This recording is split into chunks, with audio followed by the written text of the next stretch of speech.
Just to tell you guys, so our program, the Gauntlet, works very heavily on reparenting. It's one of the baselines of reparenting. So we have the process we use is the CARE process, so CARE.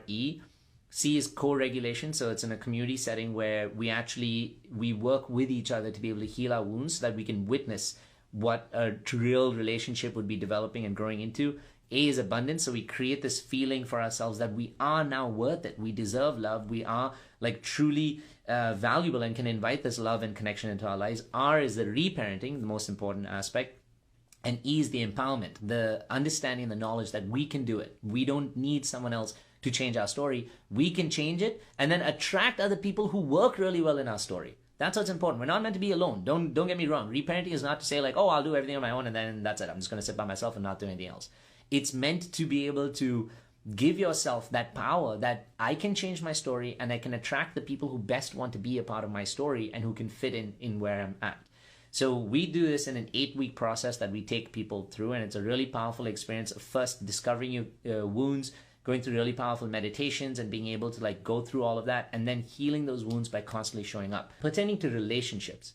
Now, as I said to you guys before, unless we have been able to work on this healed or healing version of ourselves, like this little inner child, and provide them love and connection, then what happens is when we reach out in relationships, we are now expecting the connection from those people that our parents didn't give us.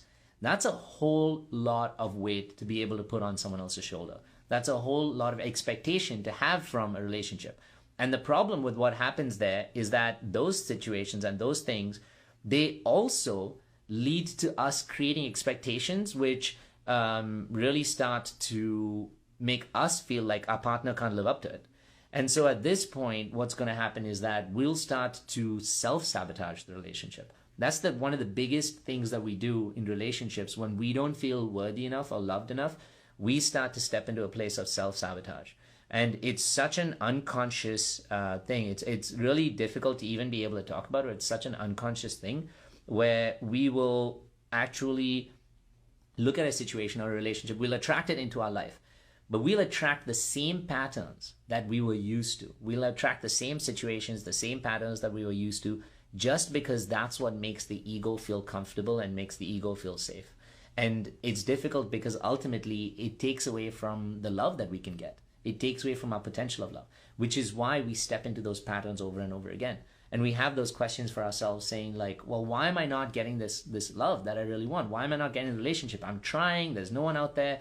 Those feelings all come from a place where we literally are thinking for ourselves that deep down inside, as I said to you, we're not worthy enough. So it's really important in relationships for us to continuously look at what our engagements are like. What is it that I'm reactive to? What is it that I'm sensitive to? What am I getting triggered by? What is my expectation from my partner? When you evaluate these things, you start to actually, if you've started reparenting, you can tie them back to your childhood, which is what I was saying to you. And that's where you really need to fix it. My mom is a relational psychologist and a relational therapist, and so we have really great conversations, but I used to study a lot of what she did when I was a kid because I loved it, and she always used to like talk to me about it. But the biggest issue I have with relational psychology, and she and I had this conversation, one of the things, that I didn't like about relational therapy today is that it always focuses only on the issues in the present. And so when you're having an issue with your partner or a couple and you go to the relational psychologist, you're like, yeah, this is happening. The partner will be like, okay, well, how do you think you should ask for this? How do you think you should talk about this? Like, what do you think you want your partner to do? All of that is helpful, but it's only on the surface. If you do that, you're going to work with the situation only temporarily. And then the next time, if you remember what I said, if you don't change the belief system, then what's going to happen is it's going to come up all over again. It's going to motivate you all over again, and you're going to repeat this process all over again. So for you to be able to change that story, you must track back. Okay, these are the things I'm noticing in my present and my relationship. Where are they coming from, or where are they so similar from in my childhood? Now, the difficult thing is that you may not always be able to do this on your own, which is why relational, which is why this kind of work, inner work, is so important, because someone who's watching and observing can track back to where the story is coming from. But if you can actually see that, that becomes so helpful and powerful, because that's when you actually have the opportunity to heal that wound. That's when you actually have the opportunity to be able to like apply the balm of healing on those sensitivities, which make you show up so differently in the present. This, I'm only telling you not just what I've studied, but what I've experienced in my life myself. And because of that, I've studied this stuff.